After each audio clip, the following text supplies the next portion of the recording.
I just saw this video from Hoffman and it got me thinking. One of the first questions people ask when they get curious about whiskey is, what is the best whiskey? The tribe's generosity has allowed me to experience over 2,000 different whiskeys, and after several years of exploration, rule number one in our community holds true. The best whiskey is the whiskey you like to drink, the way you like to drink it. And if you think about it, the best of just about everything is very subjective and situational. For example,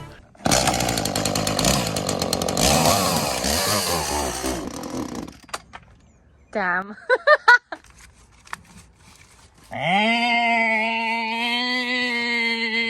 there's no single best whiskey for every person in every situation. But are there widely agreed upon indicators of quality by enthusiastic explorers who deeply love whiskey? Yeah. And we're about to look at those specific indicators. Interesting. Oh, yeah. Some of it's going to be obvious, others are going to be counterintuitive. But if we're digging into the qualities that deliver great whiskey, we need to ask somebody that has helped countless magnificent bastards discover their favorite whiskeys.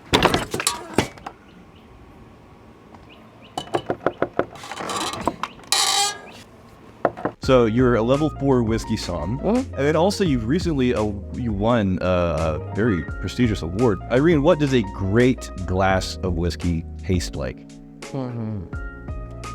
It makes you close your eyes and go,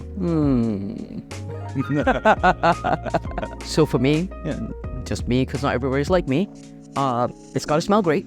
It's got to have a good nose, so you want to just smell it for hours, right? And then when you taste it, at least for me, I wanted sort of a gentle entry and then this pile of flavors on my palate. And then when you finally swallow it, you want to go, I'm still tasting it 5 minutes later. And also, I mean, part of it is, the mouthfeel on the whiskey too, right? I mean, if it's a really nice viscous whiskey with notes that you like, then it really amps up the experience, because if a whiskey is thin, whether it's low proof or high proof, it's always going to taste hot. So typically, if somebody's not used to high proof stuff, the high proof always scares them. They're like, oh my God, it's too high proof. I'm like, no. So I always try to start them with something on the slightly sweeter side. Because then if it's a higher proof whiskey, you're still gonna feel like the whiskey's not as high proof. Would you like that? And they're like, yeah. I go, well, that was 125 proof. They're like, what? The alcohol carries the flavors. This episode is sponsored by Helix. Helix Sleep. These are premium mattresses customized to your needs, conveniently shipped to your door. So convenient. So we're gonna get into how exactly they make it the most convenient thing in the world. But you recently, this is very amusing to me. So what happened was I was dog sitting and they asked me to stay at their house, and I did. I had to sleep in their bed, and I realized how bad other beds are. You came back home last night, you got to sleep in your Helix again, and I finally got good freaking sleep. I feel like I haven't slept in 3 days before. So you liked your Helix before, now you're like, oh my God. I love my Helix. It's the freaking best, okay? Now I can say that with 100% certainty. That's why it's very important for you to take the sleep quiz to make sure that you're getting the right bed for you, where you basically go through a handful of questions talking about put in your preferences. I'm a side sleeper. And then you're gonna basically get recommendations based on those preferences in the sleep quiz for what's going to most likely be the right fit for you. You get 100 freaking nights sleep trial, all right? They also have flexible financing options to make sure that it's a good fit for your budget. So the conveniently shipped to your door, this is a very novel experience if you haven't done this before. It is. It shows up in a box, and it's an impossibly small box. There must be a mistake, because your mattress could not possibly fit in the box. And then what happens? That's all we need to say about that. And then what happens? Yeah, we're good. And then?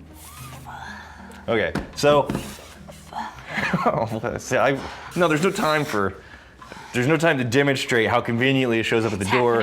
And then we don't have time for this. We don't really need to. And then it goes like this. That actually made contact. He punched me in the head. HelixSleep.com/whiskey, and they got a special deal going on for the Memorial's Day there. 25% off site-wide, and then 30% off if you go with deluxe and elite mattresses. Also 2 free Plelos. But what if we go further upstream and ask someone whose job it is to pull great whiskeys from distilleries and put them in your bottle? James, how are you? Great, Rex. Thanks for having me. What does a great glass of whiskey taste like? A great glass of whiskey, a personality. I think when you put your nose in it, you get this sense of different elements all linked together, all distinct, but something which is kind of true. Nothing is getting in the way. Everything is just really compelling and of itself. Working at Compass Box, you can choose to work with beautiful whiskeys day in and day out. What are the indicators, what are the telltale signs of that's a good whiskey? Wow. Well, it took me a good couple of years, I suppose, working with John to really sort of get to a point where everyone was confident I could recognize that. And so I've internalized that in my own way, and maybe I've deliberately not thought about how do I put this into words, because you suddenly risk things falling over. But no, I think when you pour something into a glass and the ABV is balanced, the flavors are integrated, there's just maturity there, and context is key. We're not drinking this glass of whiskey without everything around it. The whiskey is kind of it's the hub in the wheel, and everything else sort of revolves around it. That's very much in line with what we've been building the community on since its very beginning. It's Whiskey Tribe. The whiskey, as far as we're concerned, is the catalyst for an experience. That experience is the point. This is a reason and an excuse for us to gather around and, for the first handful of minutes, talk about the nose and the palate and the taste and the profile and all that other stuff. But quickly, the goal is to turn a corner. And now we're just having an amazing, hopefully memorable moment with our favorite people. Agreed. I'm pretty excited about this. I don't know what is happening. So what does a great whiskey taste like? It's a great glass of whiskey. What does it taste like? To me or to anyone? What if we approached that question from a different angle? Subjectivity, that's a given. Okay. Right? Situationally, different whiskeys, food pairings, all that stuff. Let's put all that aside. Okay. Are there reoccurring indicators of a whiskey's quality and greatness as presented by whiskey enthusiasts who deeply love this spirit? Yes. All right, so here's what I did. I gathered all of the top whiskey review websites, and then across those websites, I gathered the most highly rated whiskeys across categories, and then those top 20 whiskeys across these top rated whiskey review sites, I said, okay, the adjectives and the tasting notes being used to describe those whiskeys, what do we got? Interesting. Interesting. What do you want to look at first? We got American Single Malt. Let's go. I'm gonna go American Single Malt. Let's go hard. The top 20 whiskeys, American Single Malt. If you Crowded Barrel. I'm just kidding. We're not on there. How did you get our whiskey? It's almost impossible.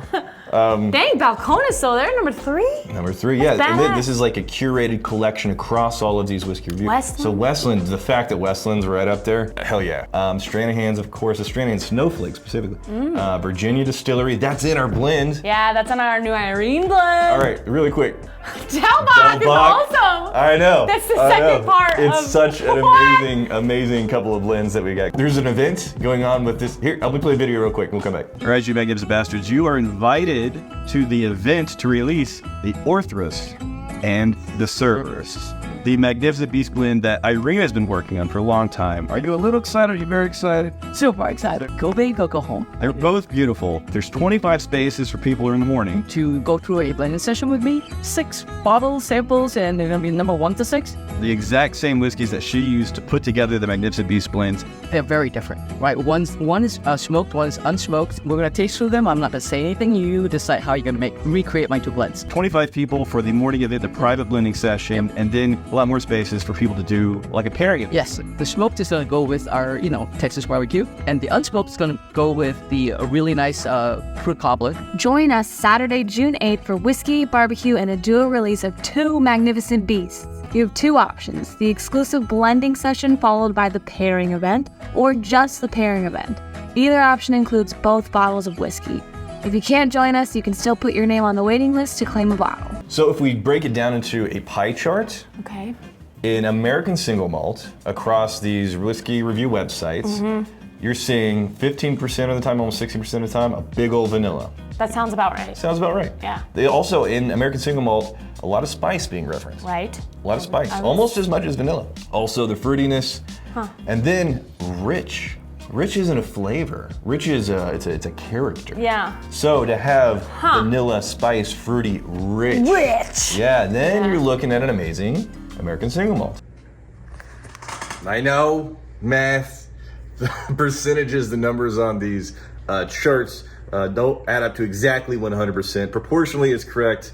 Had to do it very quickly, so the numbers are going to be slightly off. But yeah, proportionally, you got the, damn it. And if you break it down into a word cloud, proportionally showing how often these words are appearing, this is what, according to whiskey review websites who do this for a living, this is what a great American single malt looks like. Yeah, I would say so. I like all these mesquite, leather, bold, complex cardamom. Yeah. The only thing that surprises me about this is how big the spice is. Yeah.